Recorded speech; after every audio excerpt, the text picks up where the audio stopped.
आप जानते हैं कांग्रेस पार्टी आज झूठ और भ्रम का पर्यायवाची शब्द बन चुका है। किस प्रकार से झूठ फैलाना है, किस प्रकार से भ्रम फैलाना है, इसका पर्यायवाची शब्द आज कांग्रेस बन चुका है। आज पुनः राफेल को लेकर जिस प्रकार कांग्रेस पार्टी ने झूठ बोला है, जिस प्रकार से एक भ्रम फैलाने की कोशिश की है, वो हम सब ने देखा है।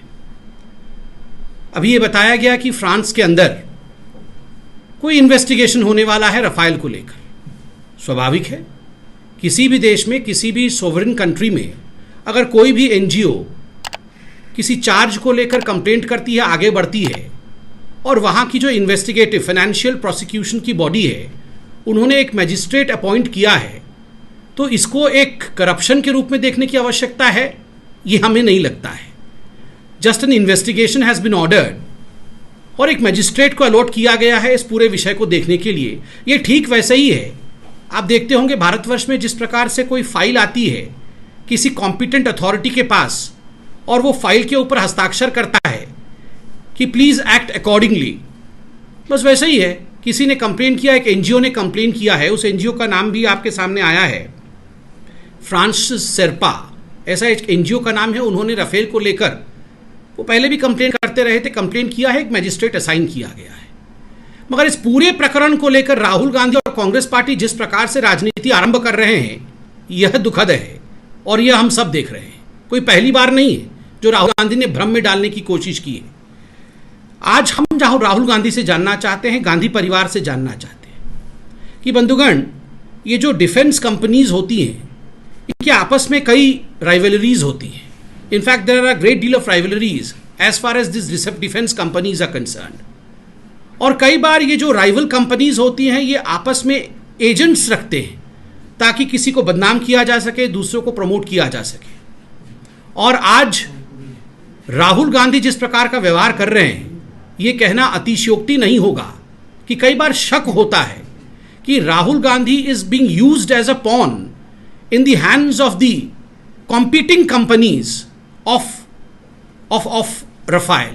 ये जो राफेल हम दसों एविएशन से लिया है हमने, जो कंपीटिंग कंपनीज होती हैं और जो कंपीटिंग बॉडीज होती हैं, कहीं ना कहीं ऐसा प्रतीत हो रहा है कि राहुल गांधी उनके हाथ के एक कठपुतली के रूप में एक्ट कर रहे हैं और आरंभ से ही भ्रम की राजनीति इसी कारण से कर रहे हैं। He has been lying right from the beginning because probably he is acting as an agent or some member of the Gandhi family is acting as agent for a competing company. बंधुगण, इसमें कुछ फैक्ट्स में रखना चाहूँगा। आज investigation को लेकर बात हो रही है। जहाँ तक इन्वेस्टिगेशन का सवाल है, हिंदुस्तान का CAG, हिंदुस्तान का सुप्रीम कोर्ट, राफेल को लेकर इन दोनों हाईएस्ट बॉडीज़ ने अपने रिपोर्ट को भारत के सामने, अपने रिपोर्ट को पब्लिक डोमेन में रखा है। सुप्रीम कोर्ट का एक जुडिशियल वर्डिक्ट है और CAG का एक टेक्निकल वर्डिक्ट है। इन दोनों वर्डिक्ट को हिंदुस्तान की जनता ने देखा है और उसका नतीजा रहा कि 2019 के इलेक्शन से पहले, लोकसभा के इलेक्शन से पहले, राहुल गांधी ने जो भ्रम फैलाने की कोशिश की थी वो काम न चला और एक इलेक्टोरल वर्डिक्ट, जनता के कोर्ट में भी मोदी जी की जीत हुई, हमारी सरकार बनी, और सुप्रीम कोर्ट में, द रियल कोर्ट में, the highest court of the country, there also we won and it was a decisive victory both ways. Remember, supreme court में एक पिटीशन भी गया था प्रशांत भूषण, यशवंत सिंह और अरुण शूरी का, 21 फरवरी 2019।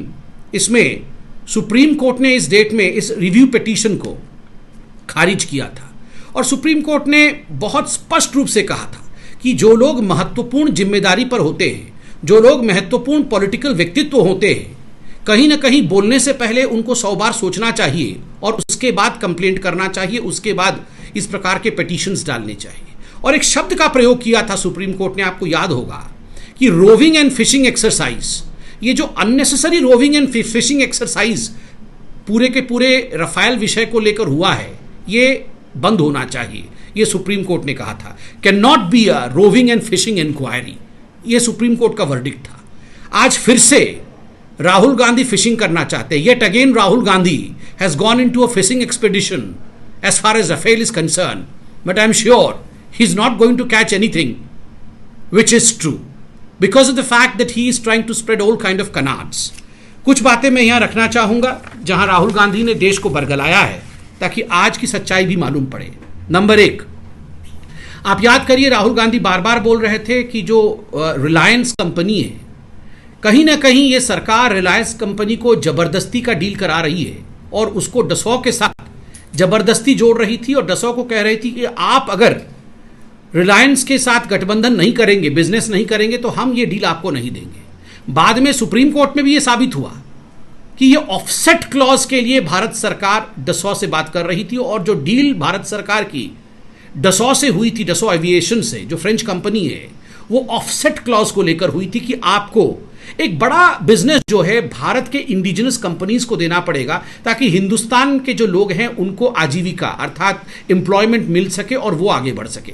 और इसमें केवल रिलायंस नहीं, बहुत सारी ऐसी कंपनी है जिसमें जैसे कि महिंद्रा, काइनेटिक, माइनी, इन सभी कंपनीज को ऑफसेट क्लॉज मिले हैं। तो स्वाभाविक रूप से ऑफसेट को लेकर जिस प्रकार से राहुल गांधी ने भ्रम फैलाया था और उस समय के फ्रांस के राष्ट्राध्यक्ष होलांड के नाम को भी उन्होंने रखा था और होलांड साहब ने उस समय कहा था, और मैं कोट भी करता हूं, उन्होंने कॉन्ट्रडिक्ट किया था कि I am unaware of any pressure to choose Reliance as the offset partner. उस समय फ्रेंच प्रेसिडेंट ने स्पष्ट शब्दों में कहा था कि वो अनअवेयर हैं कि कहीं ना कहीं प्रेशर डाला गया है रिलायंस को चूज करने के लिए ऑफसेट पार्टनर के रूप में। ये बात स्पष्ट हुई थी। ठीक उसी प्रकार जो दूसरा झूठ राहुल गांधी जी ने कहा था कि जो मिनिस्ट्री ऑफ डिफेंस के अंदर कुछ ऑफिसर हैं, उन ऑफिसर्स ने सजेस्ट किया था कि ये डील ठीक नहीं है, मगर उनके ऊपर दबाव डाल करके कहीं ना कहीं उनके साथ अन्याय करके उन्हें छुट्टी पर इत्यादि भेज करके इस डील को पारित किया गया। बाद में उसी ऑफिसर ने सामने आके सच्चाई रखा और कहा कि मैं तो कैम्ब्रिज में अध्ययन करने के लिए गया था और स्टडी लीव पहले से ही मुझे सैंक्शन हो चुका था। तो ये दूसरी झूठ भी एक तरह से औंधे मुंह राहुल गांधी जी का गिर पड़ता है। जो तीसरा झूठ, और मुझे तो कहते हुए भी शर्म हो रहा है, दूसरे देशों के राष्ट्राध्यक्ष को हमारे देश के राजनीति में राहुल गांधी खींच कर लाए थे और उन्होंने कहा था कि जो फ्रांस के होलांद साहब है, उन्होंने ये क्लेम किया है कि मोदी जी, एक मुझे कहते हुए बड़ा दुख हो रहा, अफसोस हो रहा है, उन्होंने कहा था कि मोदी जी ने इसमें चोरी की है। ये फ्रांस के होलांद ने कहा है, फ्रांस के राष्ट्राध्यक्ष ने कहा है। और इस पूरे विषय में तुरंत एक बहुत बड़ा अप्रोर हुआ, पूरे विश्व में अप्रोर हुआ, क्योंकि दो देशों के बीच का मामला था। होलांद साहब खुद सामने आते हैं और फ्रांस का गवर्नमेंट जो है, फ्रांस की गवर्नमेंट सामने आकर इस पर जस्टिफिकेशन देकर कहती है हमने इस प्रकार की कोई बात राहुल गांधी से न कही है, न किसी और एजेंसी से हमने इस प्रकार की बात कही है। ये स्पष्ट रूप से होलांद साहब रखते हैं। और तो और फ्रांस की गवर्नमेंट यह भी कहती है ये जो ऑफसेट के अरेंजमेंट्स हैं, ये दो प्राइवेट कंपनी के बीच के अरेंजमेंट है, ये डसो के बीच में और जो इंडियन कंपनीज है, चाहे वो रिलायंस हो, चाहे महिंद्रा हो, चाहे काइनेटिक हो, उनके बीच में ये अरेंजमेंट है। इसमें किसी प्रकार का सरकारी दखलंदाज नहीं होता है, चाहे वो फ्रांस की सरकार की हो, चाहे वो मोदी जी की सरकार की हो। तो यह झूठ भी राहुल गांधी जी का सामने आ जाता है। आपको याद होगा पार्लियामेंट में एक नो कॉन्फिडेंस मोशन चल रहा था और उस नो कॉन्फिडेंस मोशन के समय राहुल गांधी जी ने कहा कि इमैनुअल मैक्रोन, फ्रांस के जो प्रेसिडेंट थे, उन्होंने कहीं ना कहीं राहुल गांधी जी को फ़ोन पे बात की या किसी मीटिंग में राहुल गांधी जी से उनकी मुलाकात हुई और मैक्रोन ने कहा कि हाँ, the minutes of the minute details of the deal can be shared publicly. ये जो माइन्यूट डिटेल्स है डील की डसो और इंडियन गवर्नमेंट के बीच में, ये पब्लिकली शेयर हो सकता है, ऐसा मैक्रोन ने राहुल गांधी जी को कहा। तुरंत उस नो कॉन्फिडेंस के खत्म होते ही आपको याद होगा किस प्रकार से फ्रेंच गवर्नमेंट ने इस पर स्पष्टीकरण दिया और कहा नहीं, किसी प्रकार का इस प्रकार की बात राहुल गांधी जी से नहीं हुई है। और जो कहा है उन्होंने इंटरव्यू में, फ्रेंच प्रेसिडेंट मैक्रोन ने, उसके शब्द भी मेरे पास है, क्योंकि फ्रांस और इंडिया ने 2008 में सिक्योरिटी एग्रीमेंट किया था और मैक्रोन ने कहा, in India and in France when a deal is very sensitive we can not reveal all the details. खुद जिसके नाम को लेकर राहुल गांधी झूठ बोल रहे थे, वैसे मैक्रोन सामने आके राहुल गांधी के झूठ को, उसका पर्दाफाश करते हैं। जो पांचवा झूठ राहुल गांधी ने इस पूरे प्रकरण में कहा था वो सीसीएस का था कि ये जो राफेल का डील हुआ उसमें कहीं ना कहीं जो मोदी जी की सरकार थी उसने सीसीएस को, कैबिनेट कमिटी ऑन सिक्योरिटी, इसको भी बाहर रखा था। CCS was kept away from the agreement, they were not taken into confidence. आगे चलकर इसका भी खुलासा होता है कि एक बार या दो बार नहीं, on 3 occasions the directions of the CCS were sought and only thereafter the deal was incorporated.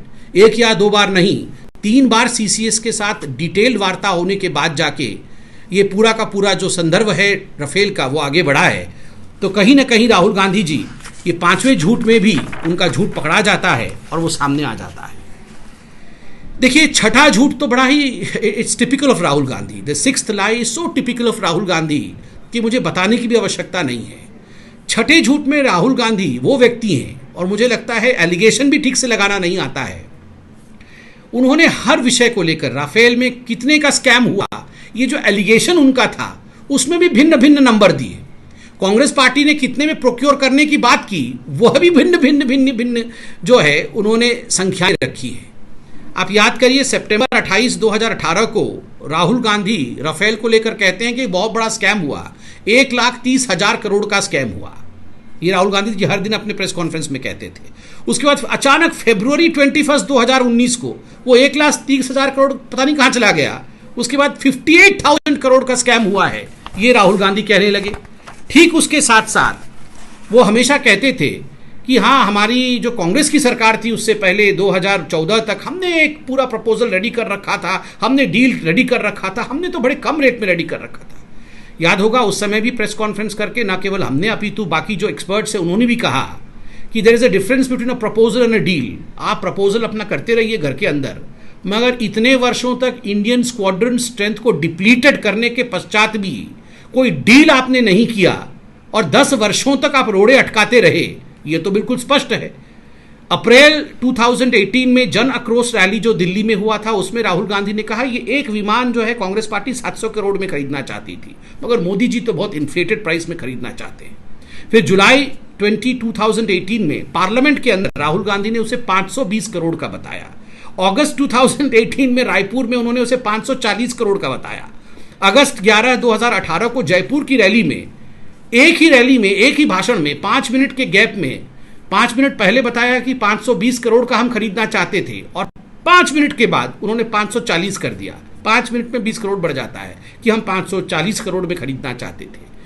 जो नेता, जो व्यक्ति एलिगेशन में ही is fumbling in the allegation में ही कहीं ना कहीं इस प्रकार की झूठ बोल रहा है, कभी 1,30,000 तो कभी 58,000, कभी 500 करोड़ तो कभी 700 करोड़, तो स्पष्ट हो जाता है राजनीतिक दृष्टिकोण से ये पूरा का पूरा खेल कांग्रेस पार्टी ने रचा था 2019 के इलेक्शन के लिए, और अभी भी कोई मौका नहीं मिल रहा है तो इसी प्रकार की बातों को आगे बढ़ा रहे हैं। एक शब्द आपको याद होगा, हर दिन राहुल गांधी उस समय टीवी में आके 30,000 करोड़ दे दिया, 30,000 करोड़ दे दिया, 30,000 करोड़ अपने भाइयों को दे दिया, ये कहते थे। बाद में एक प्रतिष्ठित अंग्रेजी टीवी चैनल में एयर मार्शल रघुनाथ नाम्बियार ने प्रेस कॉन्फ्रेंस करके इस पूरे मसले को सामने रखा और कहा कि 30,000 करोड़ का तो कोई फिगर ही नहीं है। ऑफसेट का जो फिगर है वो 6,500 करोड़ का है। तो 6,500 करोड़ के ऑफसेट के विषय में हमें रघुनाथ नाम्बियार जी जो एयर मार्शल हैं उन्होंने बताया एक अंग्रेजी चैनल में। ठीक उसी प्रकार ये बात एयर मार्शल ने यह भी स्पष्ट किया अपने इसी इंटरव्यू में कि जो प्राइस ऑफ एयरक्राफ्ट है, इंडिविजुअल एयरक्राफ्ट है, ये नॉन डिस्क्लोजर क्लॉज के कारण इसको हम आगे बढ़ा नहीं सकते हैं, इसको हम बता नहीं सकते। तो स्वाभाविक है इन सभी विषयों में राहुल गांधी ने झूठ बोला। राहुल गांधी ने यह भी झूठ बोला, 7वां झूठ है कि आपको याद होगा उन्होंने उस समय एक चौकीदार चोर है का फ्रेज बनाया था। उसका तो क्या हुआ आपको पता है कि सुप्रीम कोर्ट ने कहा है कि चौकीदार चोर है। उसके बाद राहुल गांधी जी को नाक रगड़ करके, हाथ जोड़ करके सुप्रीम कोर्ट में जाके माफी मांगनी पड़ी। आप बताइए, जो व्यक्ति सुप्रीम कोर्ट के वर्डिक्ट को लेकर झूठ बोल सकता है उसके विषय में हम क्या बोल सकते हैं। 8वां झूठ, राहुल गांधी जी ने कहा ये जो 36 एयरक्राफ्ट खरीदने का जो निर्णय भारत की सरकार ने लिया है, कहीं ना कहीं ये भारत की एयरफोर्स के लिए हानिकारक है। इसमें सुप्रीम कोर्ट ने क्या कहा है मैं पढ़ना चाहता हूं। मैं कोट कर रहा हूं सुप्रीम कोर्ट के बयान को। This is despite the fact that even before the withdrawal of RPF, an announcement came to be made on April 2015 about the decision to go in only for 36 aircraft. Our country cannot afford to be unprepared or underprepared in a situation where our adversaries are stated to have acquired not only 4th generation but even 5th generation aircrafts of which we have none. आप सोचिए जरा, ये supreme court कह रही है, ये आम जनता कह रही है। जब हमारे देश के adversaries, the forces which are inimical to India, उनके पास 5th जनरेशन एयरक्राफ्ट आ चुके हैं। इंडियन स्क्वाड्रन स्ट्रेंथ इतना डिप्लीटेड 10 वर्षों तक हमने क्यों छोड़ा? शक होता है हमें। तो ये जो राहुल गांधी और सोनिया जी जाके 2008 में जो MOU साइन करके आए थे चाइना में, कहीं यही तो कारण नहीं है कि 10 वर्षों तक इन्होंने हिंदुस्तान के स्क्वाड्रन स्ट्रेंथ को कम रखा? उस कारण से कम रखा। और कहीं ना कहीं आज हम बता रहे हैं आपको, आप लोग भी रिसर्च करिए, आप लोग से प्रतिष्ठित पत्रकार हैं, कहीं ना कहीं इनकी जो कॉम्पिटिटिव डिफेंस मार्केटिंग चलती है किसी न किसी एक बड़े कंपनी के साथ, मैं नहीं जानता हूं कौन सी बड़ी कंपनी, जो कॉम्पिटिटिव कंपनी है उनके साथ इनकी डील जरूर हुई है। और इसी कारण से ये लगातार इस विषय को आगे बढ़ा रहे हैं। जो अंतिम विषय है, नवा झूठ राहुल गांधी का। Rahul Gandhi said that the processes and procedures laid down for the military acquisitions were flouted by PM Modi's government. कि जो डिफेंस प्रोसीजर के लिए प्रोसीजर नॉर्म्स होते हैं उसको नरेंद्र मोदी जी ने फ्लाउट किया है, उन प्रोसीजर्स को फॉलो नहीं किया है। इसमें सुप्रीम कोर्ट ने बड़े स्पष्टता के साथ कहा है, और क्या कहा है आप देख लीजिए। We are satisfied that there is no occasion to really doubt the process. We have studied the material carefully. We have also had the benefit of interacting with the senior Air Force officers who answered court queries in respect of different aspects, including that of the acquisition process and pricing. We are satisfied that there is no occasion to really doubt the process, and even if minor, बहुत सारी चीजें हैं।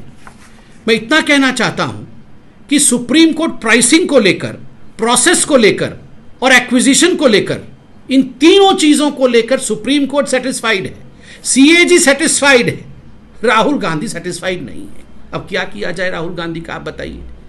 Supreme court से बड़े राहुल गांधी बने हुए हैं, CAG से बड़े राहुल गांधी बने हुए हैं। बिकॉज एक नॉन डिस्क्लोजर क्लॉज है, इसलिए लिफाफे के अंदर बंद करके प्राइसिंग इत्यादि सारा विषय सुप्रीम कोर्ट को दिया गया और CAG को दिया गया। पूरे गंभीर अध्ययन के बाद, गहन अध्ययन के बाद सुप्रीम कोर्ट ने कहा प्राइसिंग में किसी प्रकार की गड़बड़ी नहीं है, किसी प्रकार की गलती नहीं। और केवल सुप्रीम कोर्ट ने नहीं, सुप्रीम कोर्ट के साथ साथ CAG ने भी इसका अध्ययन किया, CAG ने भी क्लीन चिट दिया। इसके बावजूद कांग्रेस पार्टी जिस प्रकार की निकृष्ट राजनीति कर रही है, केवल इसलिए कर रही है क्योंकि हमें शक है कि कहीं ना कहीं राहुल गांधी जी का कॉम्पिटिटिव डिफेंस कंपनियों के साथ एक डील है और कहीं ना कहीं वो भारत को कमजोर करने की कोशिश कर रहे हैं।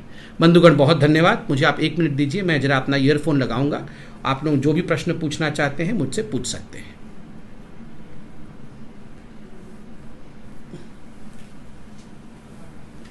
जी, आप पूछिए।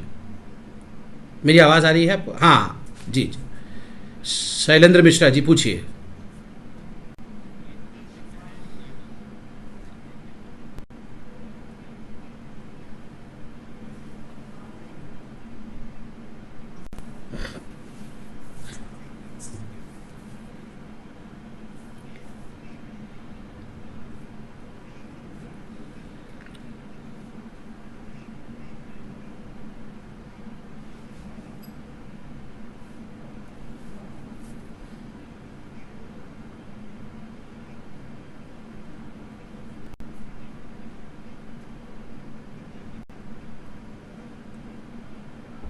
देखिए, इसमें कोई शक नहीं है, इसमें कोई शक नहीं है कि हिंदुस्तान का सुप्रीम कोर्ट जो सर्वोच्च न्यायालय है, हम सबको उस पर कंप्लीट फेथ है, उस पर संपूर्ण विश्वास है।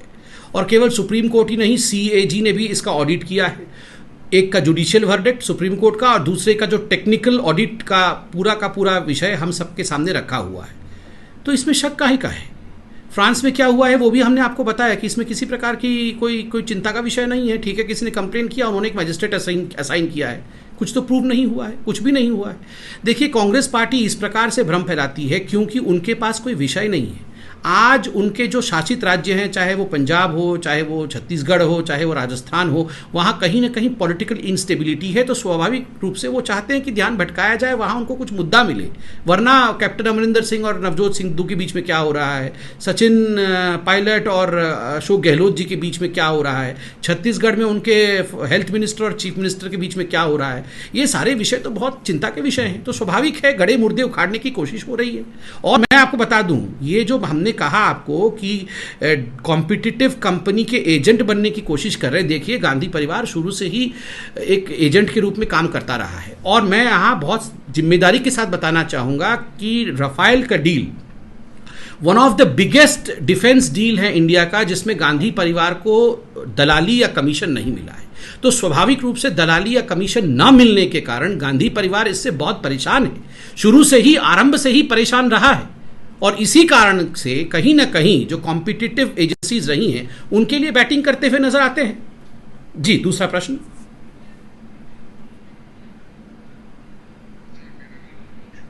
आलोक शुक्ला जी, पूछिए पूछिए।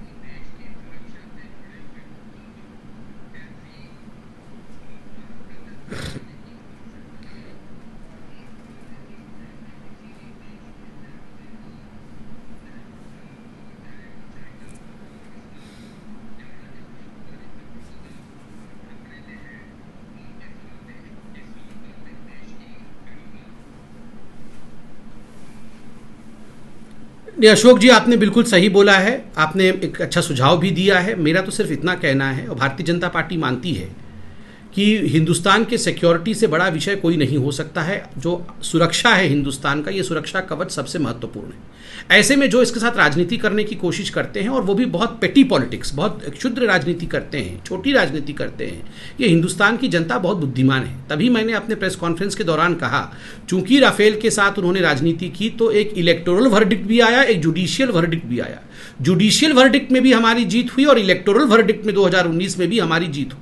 हिंदुस्तान की जनता समझती है कि कौन सच्चा सिपाही है उनका, और कौन ये कमीशन और एजेंसी, इनमें विश्वास रखता है। कांग्रेस पार्टी का एक इतिहास रहा है, वो इन्हीं चीज़ों में लिप्त रही है, तो स्वाभाविक है अगर अच्छा काम होता है तो वो इस पे उंगली उठाते हैं। मगर आपका सुझाव बिल्कुल सही है, इससे देश का मान गिरता है और दूसरे देशों के बीच कहीं ना कहीं भारत का नाम खराब होता है। धन्यवाद। कोई दूसरा प्रश्न हो?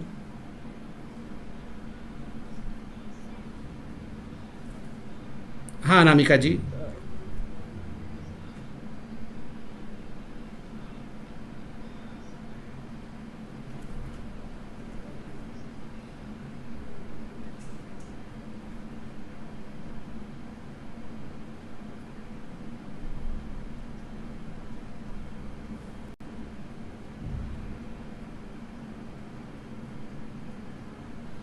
देखिए अनामिका जी, मैं इतना कहना चाहूँगा, कांग्रेस को एक छोटा सा एडवाइस है, अनसॉलिसिटेड एडवाइस है। वो बाकी राज्यों के विषय में चिंता तो करे, राजनीतिक पार्टी है, स्वाभाविक राजनीति करेगी, मगर अभी सघन चिंतन, बैठक और सब कुछ वो पंजाब को लेकर करे। उनके मुख्यमंत्री और उनके जो पूर्व मंत्री हैं वो सड़क पे लड़ रहे हैं। वो राजस्थान को लेकर चिंता करे, वहाँ जिस प्रकार से वैक्सीन प्रॉफिटियरिंग हो रही है, वहाँ जिस प्रकार से राजनीति हो रही है। और जहाँ तक बाई इलेक्शन का सवाल है, मैं उत्तराखंड को लेकर कोई कमेंट नहीं करना चाहूँगा, क्योंकि वहाँ के पूर्व मुख्यमंत्री ने भी और वहाँ के बाकी नेताओं ने प्रेस कॉन्फ्रेंस करके कहा है। मगर मैं इतना कहना चाहूँगा, बाई इलेक्शन करें तो ये लोग फिर प्रेस कॉन्फ्रेंस करके कहें कि आपने कोरोना फैला दिया, ना करें तो ये लोग कहें क्यों नहीं किया। तो अंग्रेजी में कहावत है, dam if you do, dam if you don't. तो इस प्रकार की परिस्थिति बनाने की कोशिश कांग्रेस पार्टी करती है। एक अंतिम प्रश्न मैं लूँगा, फिर आपकी अनुमति से मैं आगे बढ़ूँगा।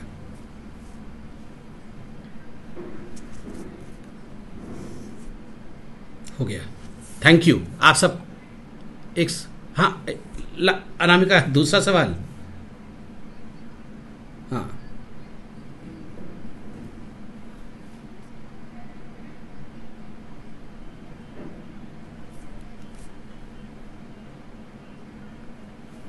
नहीं बिल्कुल, क्यों नहीं।